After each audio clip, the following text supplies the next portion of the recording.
You can complain or you can change, but you can't do both. Every time you complain, you trade your power for a moment of comfort. And that moment, it solves nothing. It just keeps you stuck, spinning in circles while life moves forward without you. This isn't just a mindset video. It's a mental reset.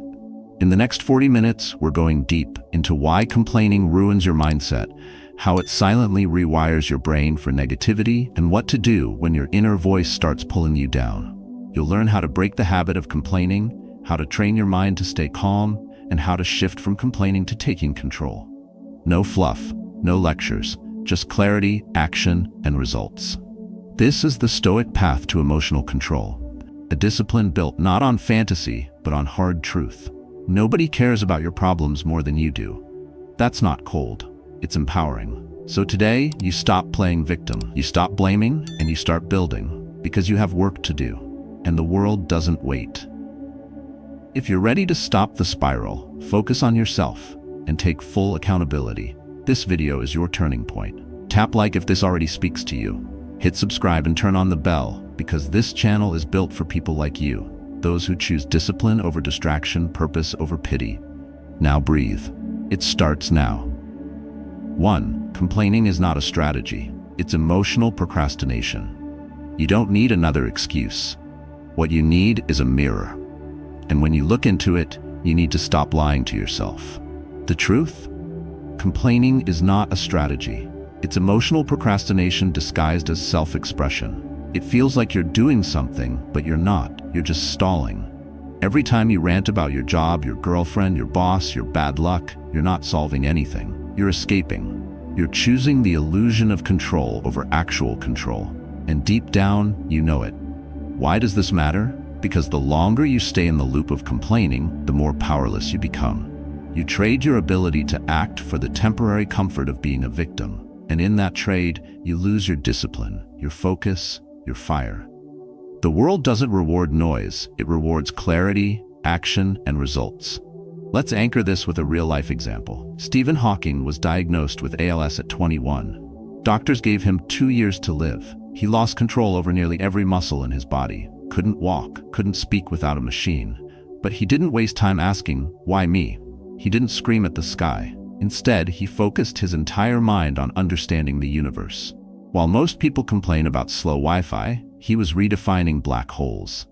That's what power looks like. Not loud, not bitter, focused. Your circumstances are never the problem.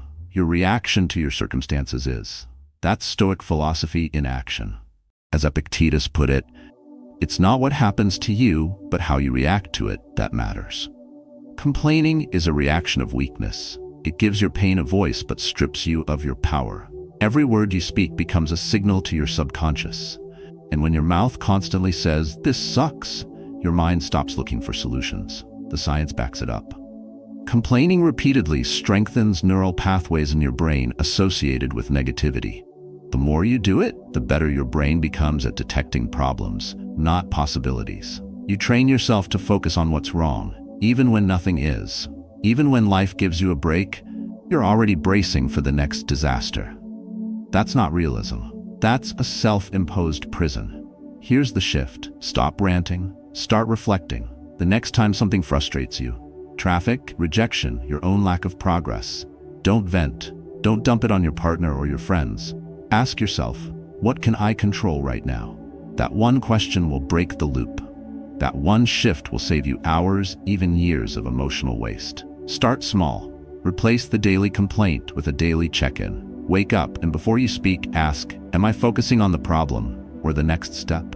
When someone pisses you off, instead of unloading, go silent for a beat and think, is this worth my mental bandwidth? Most of the time, it's not. Don't let noise rent space in your mind. You're not a trash bin for life's annoyances. You're a builder. And your energy should go into building, not breaking down. And yes, this takes discipline. Mental discipline. The kind forged in silence. The kind built in small moments when you want to complain, but choose not to. That's where your strength grows.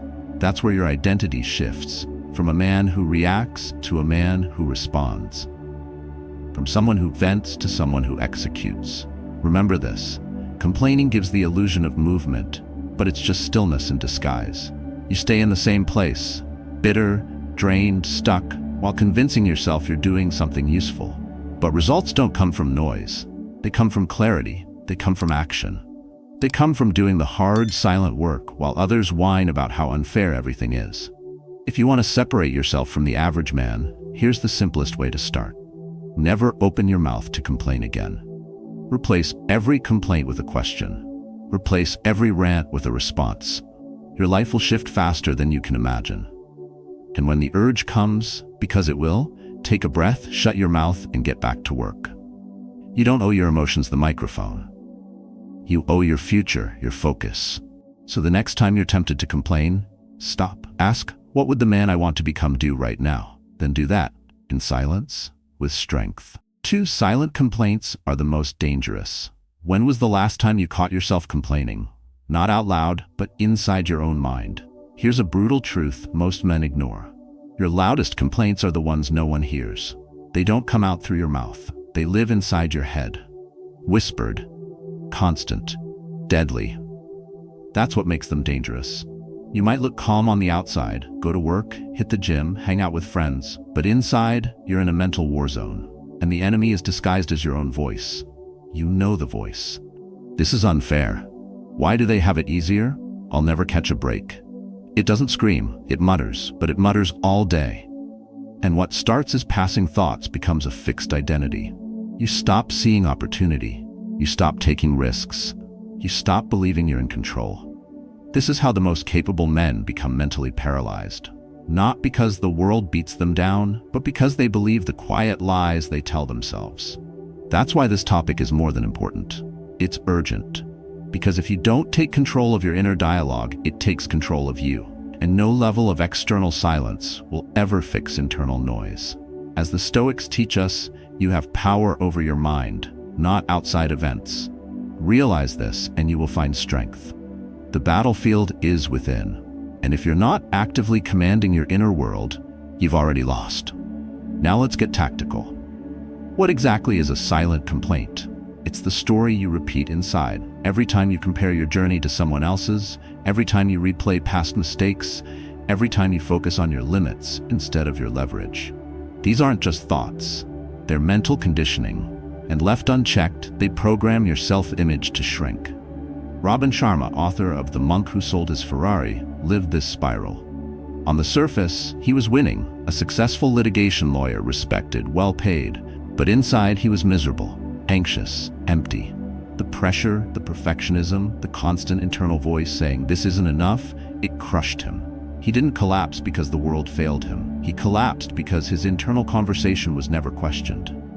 Until one day, he stopped. He turned inward. He didn't try to silence the voice. He learned to lead it. That's your challenge now. To stop letting your inner monologue run wild and start training your mind to speak with intention. It starts with awareness. You can't interrupt what you don't notice. So today, pay attention. The moment you hear that inner voice start spiraling, pause. Don't argue with it. Don't suppress it. Just ask, is this voice making me stronger or smaller? If it's not pushing you forward, it doesn't deserve airtime. Cut it off. Replace it. Next, develop a power phrase. One sentence, direct. Repeatable, something that shifts your energy instantly. It might be, I don't complain, I convert. Or what's the next move? Or stay locked in. Your phrase doesn't need to sound deep, it needs to work. It's your internal reset button when the negative loop begins. Then, reframe the core story. If your default thought is, I never catch a break, flip it. Every setback sharpens my edge. If it's there ahead of me, say instead, my timing is different, my focus is stronger. You're not lying to yourself. You're leading yourself. Just like a soldier trains for real war by rehearsing the right response, you train your mind for life by choosing better self-talk. Why does this matter to Stoic philosophy? Because Stoicism isn't about being emotionless. It's about emotional control. It's about clarity under pressure. A Stoic doesn't deny pain. He doesn't let pain speak louder than truth. He doesn't complain about the storm. He navigates it with a steady mind. And let's be real, most men today are more emotionally reactive than ever. They confuse venting with vulnerability, as if spilling pain equals strength. But strength isn't in expression, it's in direction. What are you doing with that pain? If you're just talking to yourself in circles, you're not healing, you're rehearsing weakness. So here's your mission. For the next 24 hours, catch every silent complaint. Write them down, all of them. Then rewrite each one with power, with discipline, with responsibility. At first it'll feel forced. It should. You're rewiring years of mental conditioning. But with time, it gets faster, sharper, natural. That's when you stop being at war with your mind and start commanding it like a weapon. One last thing. Don't mistake external silence for internal peace. Plenty of men keep quiet but burn up inside. What you need is mastery over the quiet conversation, because that's where the real war is fought and won. 3. Triggers shape your complaint habit. The men who don't constantly complain aren't lucky. They're trained. They've learned one hard truth most people ignore. You are not mad at life. You are reacting to your own unresolved patterns. That irritation you feel when someone cuts you off in traffic, when your partner says the wrong thing, when things don't go your way, it's not about them. It's about you. More specifically, it's about the trigger inside you that got pulled. And here's the catch. If you don't find and disarm that trigger, you'll keep pulling it yourself. Again and again. Then blame everyone else for the explosions. This is why recognizing your emotional triggers is non-negotiable if you want to break the habit of complaining and build true mental discipline. You can't fix what you won't face. You can't change what you don't understand. Most men are walking around like loaded weapons, full of repressed frustration, shame, and fear. And the smallest thing lights the fuse. Not because life is unfair, but because they've never been taught how to trace pain back to its source. This is where Stoic philosophy hits hard. Musonius Rufus, a lesser-known but powerful Roman teacher, told his students not to blame external chaos, but to study the internal cause of every reaction. Every time you feel anger, disappointment, jealousy, he challenges them to ask, what wound inside me just got touched? That's the work. That's where the real reset begins. And this idea isn't just ancient. Dr. Gabor Mate, one of the world's leading experts on trauma and addiction, says the same thing. Every negative behavior is an adaptation to pain. Your trigger isn't a weakness, it's a message. But if you never listen to it, if you just complain and explode, then you're choosing emotional blindness over accountability. You're just numbing the fire instead of learning where the smoke comes from. Let's get brutally practical. What are your triggers? For some men, it's the feeling of being ignored because they were overlooked as kids. For others, it's losing control because they were raised in chaos. Some are triggered by failure because they are only loved when they achieve something. None of this makes you broken. It makes you human. But if you don't own it, it owns you. Now, let's bring this back to your complaints. You're not complaining because of your boss. You're complaining because deep down, you feel unappreciated. And you haven't learned how to self-validate. You're not complaining because someone canceled on you. You're complaining because you tie your worth to how others treat you. You're not complaining because you failed. You're complaining because you still think failure defines you instead of refines you. This is where most men get stuck. They try to use discipline as a hammer to crush triggers instead of understanding them. That's not strength. That's suppression. Real power is when you see the trigger, feel the heat rise, and stay calm anyway. When you respond instead of react, when you breathe instead of break. That's the kind of mental clarity Stoicism trained you for. And it starts with one question. Is this reaction about now or about something older? Here's how to start taking back control today. Step 1, track the pattern. Pick one complaint that keeps coming up in your life and trace it. When does it happen? What does it feel like? What thoughts rush in first? Don't judge, just write it out. Step 2, name the emotion behind it. It's not just annoyed. Is it rejection, shame, helplessness? Clarity comes when you get specific. Step 3, dissect the root. Ask, where have I felt this before? Go back, dig, find the wound. Step 4, design a pattern interrupt. Something to break the loop.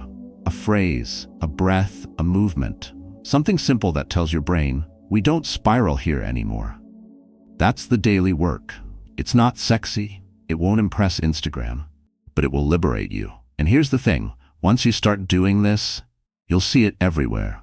You'll see how other people are ruled by their triggers. You'll stop taking their reactions personally. You'll stay calm when others explode. You'll walk into rooms and feel unshakable, not because you're better, but because you're clear. Because the man who controls his triggers controls his mind, and the man who controls his mind doesn't need to complain, he just gets to work. 4. Pattern interrupts help you regain power. You don't need more motivation. You need a way to interrupt the chaos in your mind before it spirals. That's where real strength begins, not in bursts of energy, but in moments of control. You don't rise when things are calm. You rise when everything inside you wants to explode, and you choose to pause. Because let's be honest, when was the last time losing your temper ever fixed anything? When has venting, snapping, shouting, slamming doors, or even silent resentment actually moved your life forward? It doesn't. You already know that. And yet, you still let it happen. Why? Because you don't have a system. You don't have a reset mechanism. And without it, you will always be a slave to your first reaction. This is where pattern interrupts come in. It's not a philosophy for the bookshelf. It's mental warfare on the battlefield of everyday life. A pattern interrupt is a trained response, a deliberate disruption of your emotional default setting. You feel the anger coming. You feel the urge to complain, to blame, to fall back into the same old story. But instead of following the script, you cut the feed. You take back control. This idea isn't new. Marcus Aurelius, commander of the Roman Empire, Stoic to the bone, used his journal not as a diary, but as a weapon. He'd write reminders to himself: stop, observe, return to reason. That wasn't poetry. It was protocol. He knew that 1 second of clarity, mid-emotion, could change the course of a decision, a day, a war. If the most powerful man in the world needed a personal reset button, so do you. So how do you do it? It starts by recognizing the pattern. Most men don't. They're too busy reacting, too caught up in the moment to even notice it's a loop.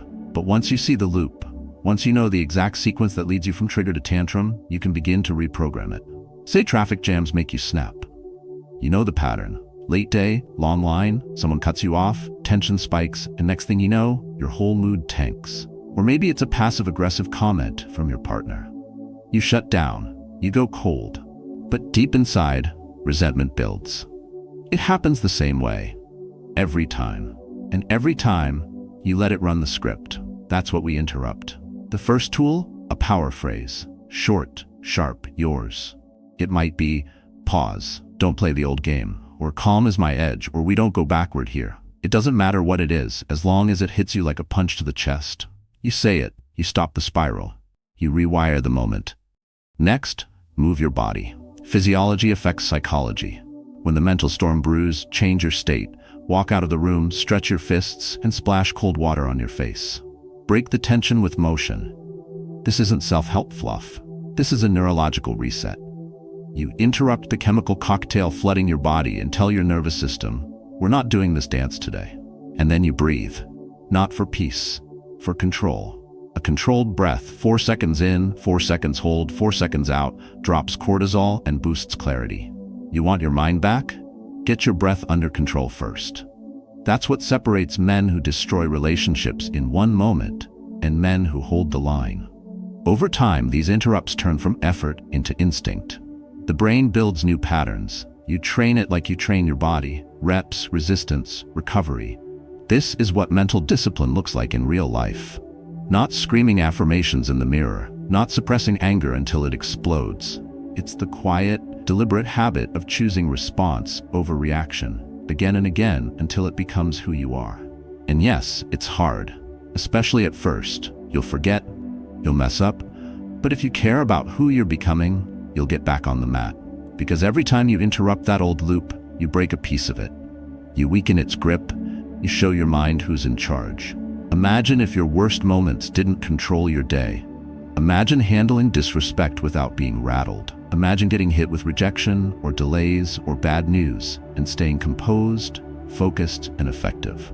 That's what happens when you install a pattern interrupt. You stop being a puppet pulled by emotion and start becoming a general who commands it. The world doesn't need more tough guys who yell louder. It needs men who lead themselves, who stays calm when others fold, who pauses when others panic. That doesn't make you soft, it makes you sharp. Controlled, dangerous, that's a real strength. And it starts with a choice you'll make in the next moment. Something pisses you off. Will you react like you always do, or will you stop, say your phrase, and rewrite the story? Because the man who controls the pause controls the outcome. Every time. 5. Complaining affects your energy and relationships.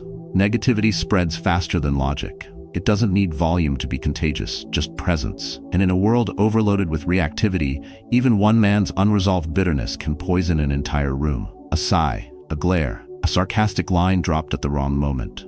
It spreads fast. The energy changes. People pick up on it, match it, feed it. That's how environments deteriorate, how momentum dies, how trust quietly disappears. But here's the thing. The men who stay grounded, who refuse to mirror that chaos, who don't give in to the bait, don't just survive the moment, they take control of it.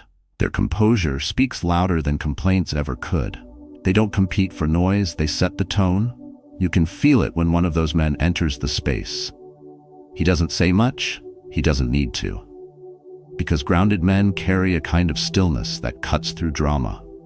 Their discipline shows up in silence, in how they hold eye contact, in the way they don't react to nonsense. They're calm, not because life is easy, but because they don't let outside noise control their inner frequency. And that matters more than most men realize, because energy isn't neutral. You're either lifting the room or weighing it down. There is no middle. You're either giving others permission to stay focused, or you're giving them a reason to spiral. And the truth is, most men who complain believe they're just getting it off their chest. But what they're really doing is leaking instability, polluting their environment, and damaging the very relationships they rely on. This is why some men, smart, talented, capable men, never get promoted, never hold influence, never become leaders. Not because they lack skill, but because they bring the emotional weight of someone always under siege. They lead with bitterness. They walk into meetings heavily. They project pressure instead of purpose. And no one follows that. People avoid it.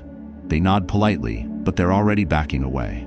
Seneca didn't speak in metaphors when he wrote, "The wise man looks for solutions. The fool looks for someone to blame." He was calling out the exact thing modern men still fall into, the trap of deflection.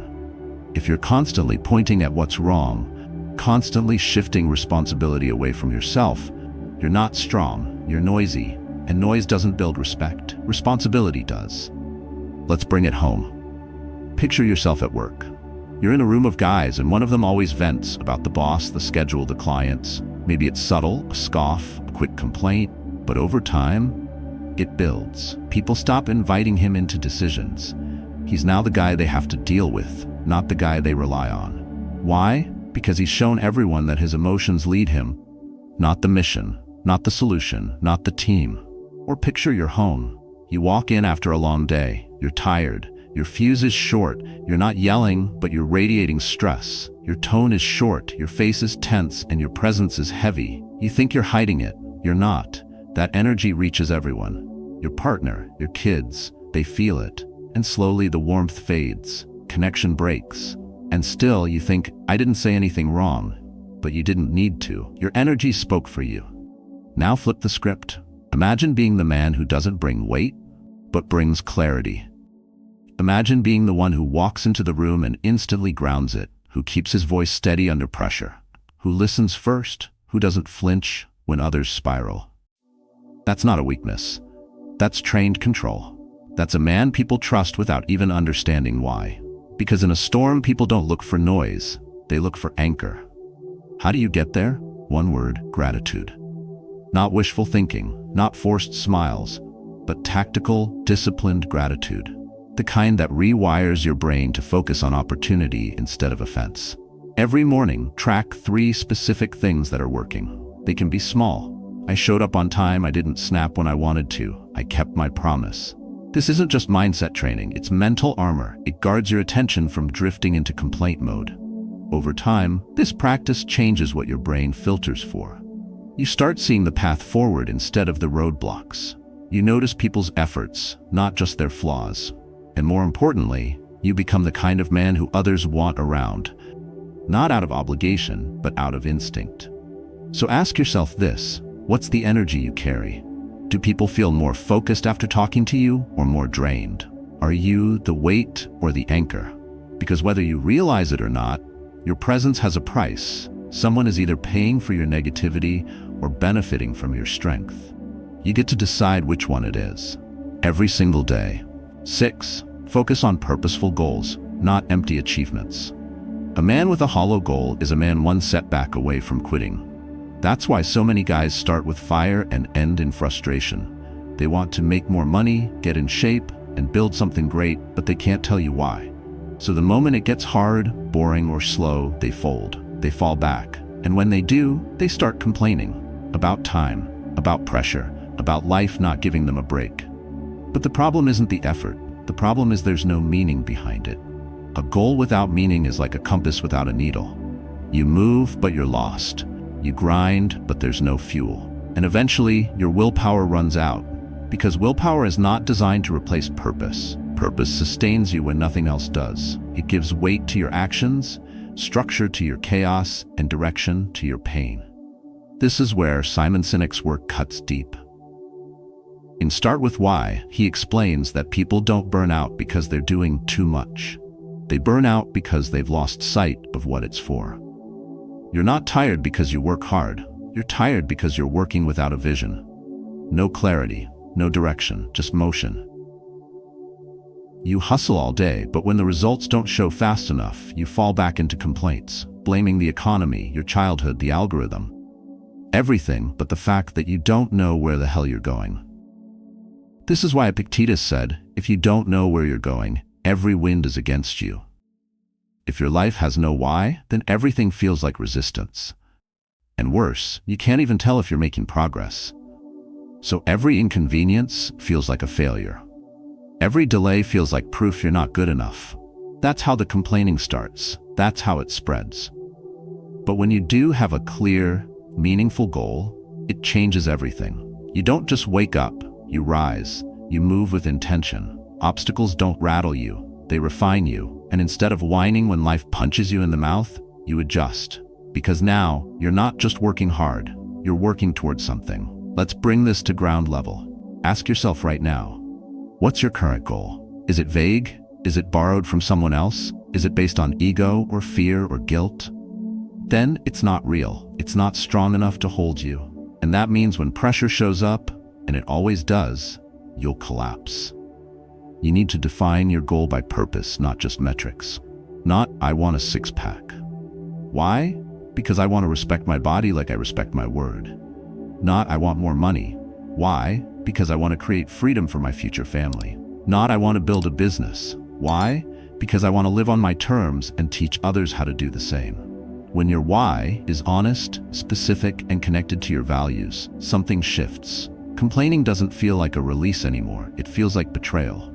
You don't want to waste energy on negativity, because every ounce of focus matters now. You're not working for applause, you're working for alignment. So how do you get that clarity? Start here. Write down your current top 3 goals, and beneath each, write why it matters. Go deep. Strip away the surface. If your answer feels vague, go deeper. If it's all about proving others wrong, dig again. You'll know you're close when your reason makes you emotional, when it hits something real. Then every Sunday, check in. Ask, what did I move forward this week? What did I avoid? What frustrated me and why? What needs to change? That's not busy work. That's self-leadership. You track your mission like a man in combat tracks his position, with precision and no excuses. Because in the absence of a defined mission, comfort will always win. And comfort leads straight back to complaining about how tired you are, how unfair it is, how nothing ever works out. But if you're honest, that's not life failing you. That's you avoiding the responsibility of defining your path. So define it, own it, and let that purpose burn through every excuse you've ever used to stall your momentum. Because when you know exactly what you're here to build and why it matters, you stop complaining and you start commanding. You stop doubting and you start doing. That's the difference between a man who moves with noise and a man who moves with power. 7. Practice gratitude to rewire your brain. You can't complain and be grateful at the same time. Your brain only chooses one. So every moment you spend focusing on what's missing is a moment you've chosen not to focus on what's working. It's not just a mindset issue. It's a neurological one. The brain cannot operate in survival and gratitude modes simultaneously. And that's exactly why gratitude is not about being soft or spiritual. It's about reclaiming control of your mental state before your default settings take you under. Most men underestimate the power of attention. Not because they don't have it, but because they've never trained it. If you wake up and immediately focus on what you lack, time, money, respect, progress, your brain starts filtering your entire day through that lens. You scroll social media, and instead of feeling inspired, you fall behind. You look at your partner, and instead of seeing the connection, you notice their flaws. You walk into work already carrying the energy of complaint before anyone says a word. Not because life is broken, but because your lens is. This is where the practice of Stoic gratitude becomes a weapon. Not a feel-good ritual, not blind optimism, a discipline. A mental strategy to pull your attention back into alignment with power. Because the man who can control what he focuses on, especially in chaos, controls his emotional state, his energy, and his outcomes. The Stoics understood this. They never taught gratitude as passive acceptance. They taught it as resistance to entitlement. Marcus Aurelius, in Meditations, didn't write about how perfect life was. He wrote about disease, betrayal, exhaustion, and reminded himself daily to be grateful anyway. Why? Because he knew the brain, left unchecked, drifts toward bitterness, and that bitterness erodes judgment. Gratitude was the tool to stay sharp. Modern neuroscience backs it up. Gratitude practiced daily activates the brain's reward center, boosting dopamine and serotonin while reducing cortisol. It strengthens your prefrontal cortex, the part of your brain responsible for discipline, long-term thinking, and emotional regulation. In short, gratitude isn't about feeling better. It's about becoming better. And it's a choice you make every day.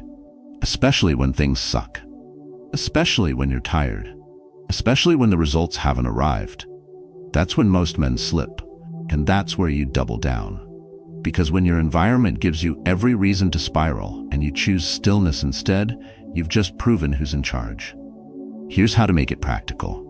Drop the vague, half-hearted, "I'm thankful for my health" list. That's empty. That's autopilot. Instead, use specificity as your weapon. At the end of each day, write down 3 things you're grateful for and why they matter. Don't just say, "I'm grateful for my friend." Say, "I'm grateful Jason texted me today when I didn't feel like talking to anyone. It reminded me I'm not alone." Don't just say, "I'm grateful for my job." Say, "I'm grateful I was able to solve that fire at work without losing my cool. It shows I'm leveling up." That small difference, it rewires your brain. It builds mental muscle. And when done consistently, it shifts your default setting from what's wrong to what's real. Most men never do this work. They'd rather stay angry than get clear. They feed on frustration because it feels powerful. But here's the truth. Complaining might give you momentum, but it's momentum toward burnout, not breakthrough. Gratitude, done right, gives you power without pressure, energy without ego, focus without fear. So next time you catch yourself starting to spiral, pause. Don't numb it, don't vent it. Just ask, what is still working in my life that I've been too blind to notice? Then write it down. Lock it in.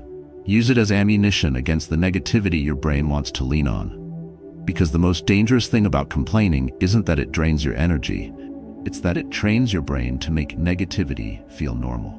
And the fastest way to break that cycle is not through denial, but through discipline, through deliberate gratitude backed by action. You don't need a perfect life to feel powerful. You need perspective. And the man who builds that perspective daily, even in the dark, becomes unshakable. So don't wait for peace to show up. Build it with your focus, with your attention, with the way you train your mind every day to spot strength instead of pain. Gratitude isn't a feeling, it's a skill, it's a system, and it's your edge. 8. Embrace challenges with a growth mindset. A man with a growth mindset sees hardship as a gym, not a prison. He doesn't get locked in by failure, he gets stronger inside it. While others crumble and complain, he studies the pressure, leans into the resistance, and asks the only question that matters. What is this building in me? That's the difference between the ones who rise and the ones who rot. It's not an obstacle, it's the lens. And if your default response to adversity is to whine, spiral, or escape, it's not the world that's holding you back, it's your mindset. A fixed mindset says, this shouldn't be happening. A growth mindset says, good, let's go. That shift is everything. Because challenges aren't optional. They don't care how you feel, but how you interpret them, that's yours to own. You can see them as unfair, overwhelming, or personal, or you can see them as training, testing, necessary. And once you do that, the complaining starts to feel childish. Because now you're using every failure like fuel. This is where Stoicism hits hardest. The ancient warriors didn't beg for comfort. They didn't pray for ease. They trained to remain calm under fire, not by avoiding pain, but by embracing it as feedback. Marcus Aurelius wrote, "The impediment to action advances action. What stands in the way becomes the way." He didn't say it because it sounded good on a scroll. He said it because he lived it. While leading an empire under siege, while watching his friends betray him, while burying children, he used every challenge as a forge for mental clarity. Most modern men haven't even stepped into that arena. They crumble at traffic, panic at deadlines, and spiral when a plan falls through. Not because they're weak, but because they've never trained. They've never framed adversity as a gift.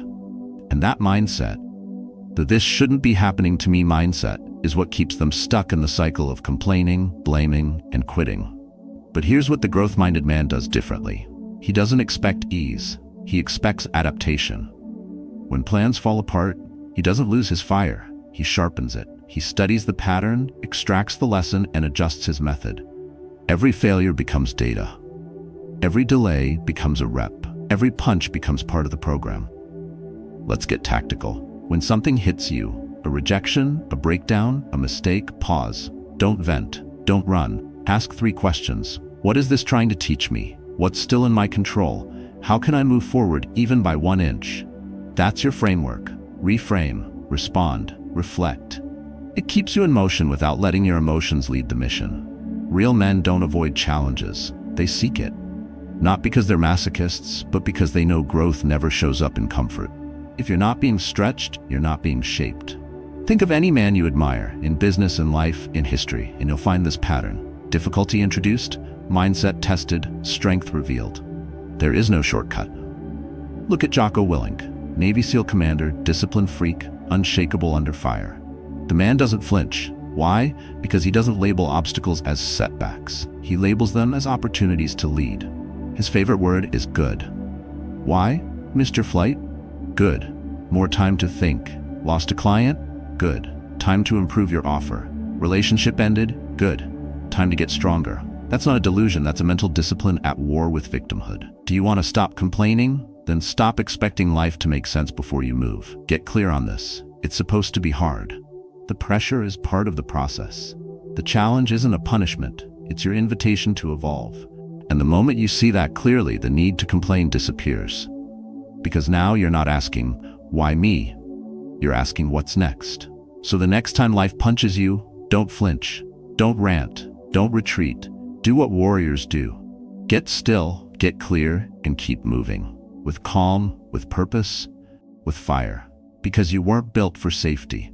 You were built to endure, adapt, and lead. And when others break down around you, you'll be the man who doesn't. Not because things are easier for you, but because you trained differently. You saw pain as a process. You saw the delay as direction. You saw every challenge as your arena, and you chose to stay in the fight. You see it now, don't you? The man with a growth mindset doesn't need to complain. He's too busy turning every failure into fuel. In the end, what separates a man who thrives from a man who crumbles isn't talent, luck, or status. It's the mindset he trains daily. The inner muscle of discipline, emotional control, and purpose. What you've just heard isn't a motivational speech. It's a strategy, a real-world guide for men who are ready to stop complaining, stop waiting, and start building a life they can respect. We've uncovered how complaining is not just noise. It's a habit that rewires your mind for weakness.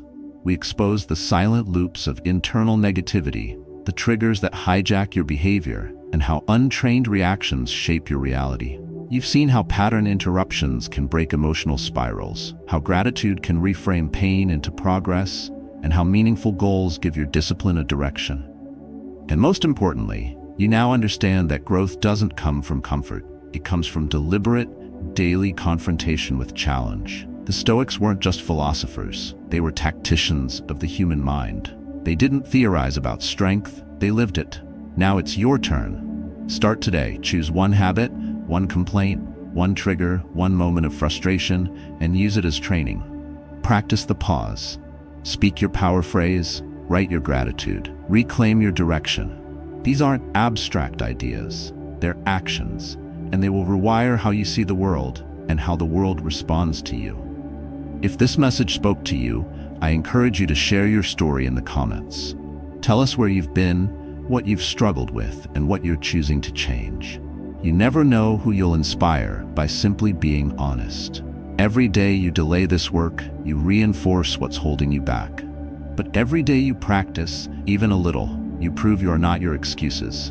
You are your discipline. Let's build that life, one focused thought at a time.